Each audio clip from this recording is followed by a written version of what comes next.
Hai, kembali lagi di Prom Talk, bincang-bincang bersama Prilly, dan Omara. Kali ini masih dalam segmen kuliah gratis. Dan ini adalah saat dimana kita bertanya kepada Ibu Prilly Latukonsina. Pertanyaannya sebenarnya lumayan simple. Kamu itu ngambil public relation pas kuliah? Yap, Yes. Habis itu kamu menjadi CMO di banyak perusahaan. betul. Marketing itu mungkin satu hal yang kamu kerjakan setiap hari. Setiap hari. Sekarang boleh nggak kamu kasih sedikit strategi kamu dalam marketing? Atau boleh nggak kamu ajarin kita apa sih approach kamu terhadap marketing? Oke.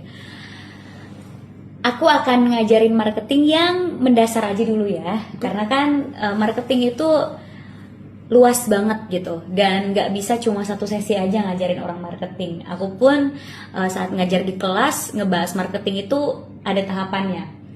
Nah, tapi yang paling kita perlukan sebagai marketer adalah kita harus tahu USP atau unique selling point yang kita punya dan target marketnya siapa. Misalnya, aku mau jualan produk perhiasan misalnya. Nah, aku akan bikin dulu SWOT analisisnya. Apa sih SWOT analisis? SWOT analisis itu S-nya strength, W-nya weakness, O-nya opportunity, terus T-nya itu threat. Nah, dengan aku bikin SWOT analisis, aku bisa tahu USP produk aku itu apa.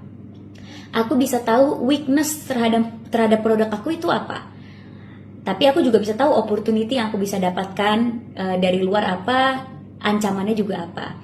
Nah, ketika aku udah tahu itu semua, maka hasil dari analisa tersebut akan aku jadikan basis membuat strategi marketing. Jadi biasa kalau kalian bikin SWOT analisis, itu ada kayak 4 table gitu. Jadi kalian tulis di 4 bagian. Habis itu siapa sih target market aku? Umur berapa target market aku? Apakah umurnya muda? Kerjaannya apa, tinggalnya di mana. Jadi kalau menentukan target market itu nggak cuma oke, aku mau jualan sama umur segini, nggak, harus lengkap. Umurnya, demografiknya, geografik, psychographic, and behavior. Jadi misalnya demografiknya dari umur 18 sampai 30 gitu. Terus dia itu kerjanya apa? Gaji per bulannya, target market kamu mau jual ini ke orang yang gaji per bulannya berapa? Karena itu nanti strategi marketingnya beda. Secara geografis dia tinggalnya di mana. Terus kalau misalnya kamu mau nargetin yang di Jakarta, berarti pakai strategi marketing yang familiar sama orang Jakarta. Secara behavior, target market kamu tuh seperti apa? Misalnya aku mau target marketku itu perempuan yang sangat peduli fashion, terus dia itu juga sangat memperdulikan penampilan dia. Kerjaannya A, B, C, D, E. Nah, itu kamu harus bisa tentukan target market kamu itu siapa gitu secara lengkap. Itu juga akan menentukan strategi marketing yang akan kamu buat. Jadi sebenarnya secara mendasar yang paling penting kita harus menganalisa dulu produk kita dengan SWOT analisis dan mengetahui target market kita. Setelah itu baru turunannya kita bisa membuat strategi marketing yang sesuai dengan analisa yang sudah kita buat. Gitu. Jadi seorang marketing itu bukannya cuma perkara ngejual produk. Kita harus mengenal target market kita harus mengenal perilaku target market kita harus tahu mau mendistribusikan produk kita itu ke daerah mana aja, kita harus tahu yang kita jual ini produknya apa. Gitu. Karena orang-orang marketing itu benar-benar harus paham sama produk dan yang beli itu mau siapa gitu.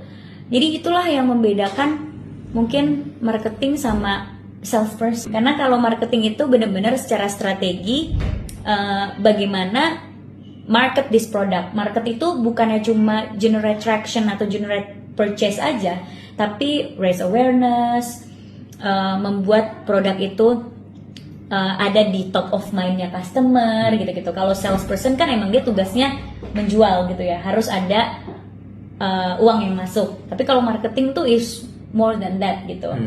Secara awareness produk ini udah nyampe belum sama target gitu.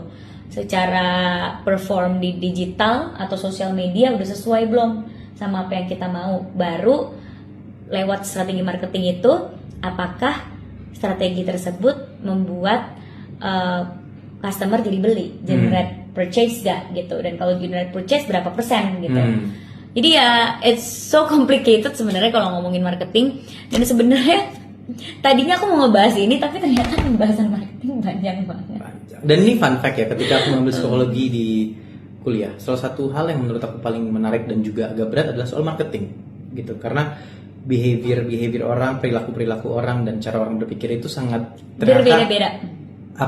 Berpengaruh sekali dalam kita menjual satu produk, dan bahkan produknya kita ubah satu faktor yang kecil aja bisa akan mengubah demografik orang yang dijual, benar ya? Berarti untuk menjual satu produk itu bukan semata-mata ya udah apa aja yang kita jual, enggak, tapi kita harus membuat strategi bagaimana kita cara present ini ke orang-orang, betul? Menarik sekali ya marketing ya. Iya, kayak misalnya aku dikasih, how do you sell this pen? Sell me this pen. Oke. So, aku akan mencoba menjual pulpen ini kepada Prilly. Bagaimana cara aku akan melakukan itu?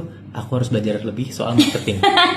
Dan ternyata Prilly akan memberitahu terhadap aku dan kalian soal psikologi di balik marketing. Oke, soal marketing karena panjang, jadi akan di episode selanjutnya, nanti di kuliah gratis selanjutnya, karena benar-benar panjang banget ya kalau ngomongin marketing. Tapi kira-kira itulah yang aku ajarin di kelas marketingku. Yang aku ajarin tuh bukan kelas terbuka, khusus untuk mahasiswa dan mahasiswi LSPR aja, dan waktu itu UGM. Dan waktu itu ada Umara juga. Iya, kamu jadi mahasiswaku. Jadi ya udah, ini kuliah gratisnya untuk kalian para netizen. Yes, sampai ketemu di part 2. Terima kasih Prilly. Makasih.